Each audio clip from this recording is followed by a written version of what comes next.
what was important. It was an ominous sign of what was coming. Well, it was a pretty black cloud. And everyone in the town of Buffalo Lake saw it. From the thrill seekers. It was like, I don't know, it was swirling around. To the police chief. I looked south on Main Street and saw what looked to be maybe a mile-wide funnel just right out of the movie Twister. And all at once, you seen the cloud come down. And then it came down a little bit, and then it came back up.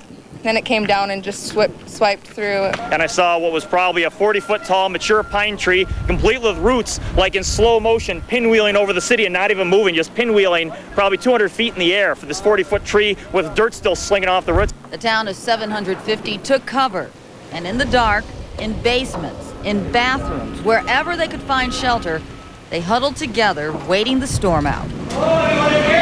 What they found in the twilight of the Twister was rubble where businesses once stood. The church shattered and homes destroyed. I watched the roof on the bank was gone, windows smashed out all over town. I lost the rear window of my squad car. My church is mostly destroyed. A good chunk of my elevator is destroyed. The mayor of Buffalo Lake was checking out the damage once he got his basement pumped out. His review? It's not good, terrible. I would say it's terrible. Everything from here to the fire hall has been checked out. So we just need to work that way. Emergency crews searched for victims and got residents to safety. Yeah, we want everybody to go to the community center. So they were saying fire hall. No, community center. We non-injured people, the community center.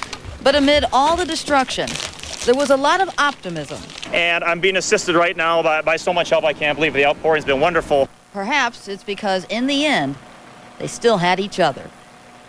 Chief Gowan says he expects life in Buffalo Lake to get back on track in a few days. Last night was bad. It could. Just along Highway 4. And that's just one of a few tornadoes that were reported yesterday. His pictures are remarkable. More remarkable yet, more unbelievable. There weren't more tornadoes. It touched down. Jenny found out that things could have been a lot worse. That is right, you guys. This is coming from the National Weather Service as they went out there today to assess the damage. Most likely, most of the damage was under 74-mile-per-hour winds, or just a minimal tornado, so F0. There were a couple of isolated spots that may have been F1 or F2. And basically, the official determination is about a half a mile wide on that.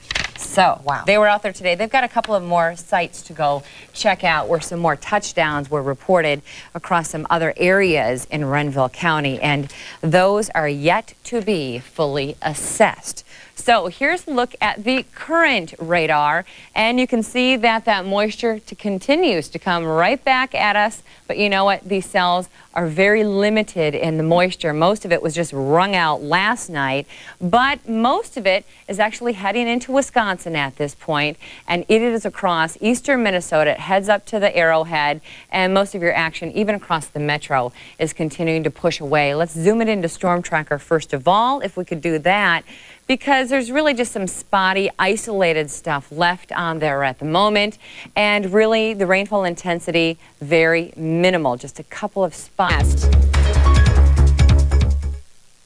You saw them compete on Fox 9. Now see them live. Just watch Fox 9 News tomorrow morning between 7:30 and 7:45. We'll tell you how to win tickets to American Idol's Live. Towsley Ford, #1 in the Northland with the biggest selection. Over a... Incredible.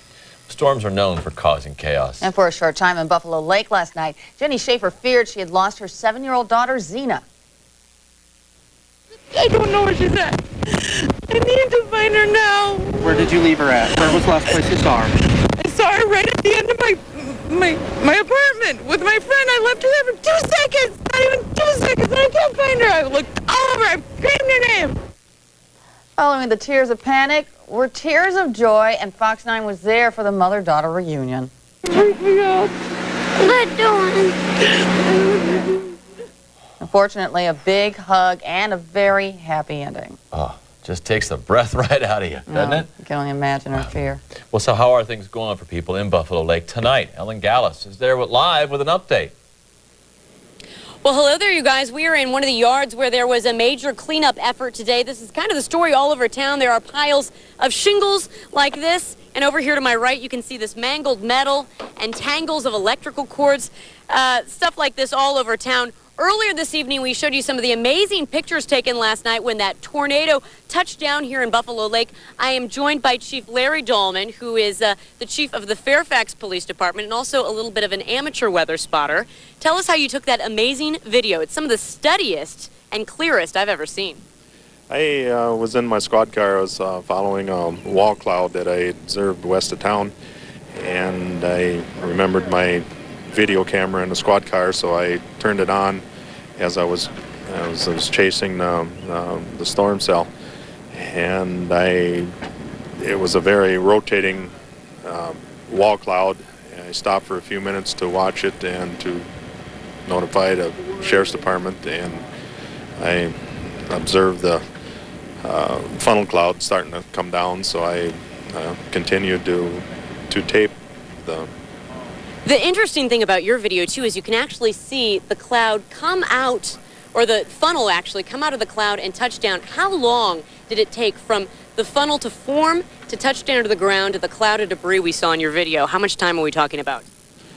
And talking about from when I first seen it, probably until I saw the debris cloud, maybe 15 seconds at the most, and then the tornado, the funnel cloud, just grew from there, and just continued to stay on the ground and picked up a lot of debris. How far away were you from the tornado from where you were taping? I estimated about the first time maybe 1.5 miles to 2 miles at the most. Most people would be driving away. You were driving toward it. Were you scared ever? Did you fear for your life at all? I didn't feel any fear. I've had training with weather watchers, and I knew I was on the safe side of the storm, so it didn't bother me at all. So. Very good. Well, Chief Dahlman, thank you so much for joining us, and thank you so much for sharing your video with us. Amazing pictures. That's the story here from Buffalo Lake. Back to you. It was incredible. And at the beginning of tonight's newscast, we started in Albert.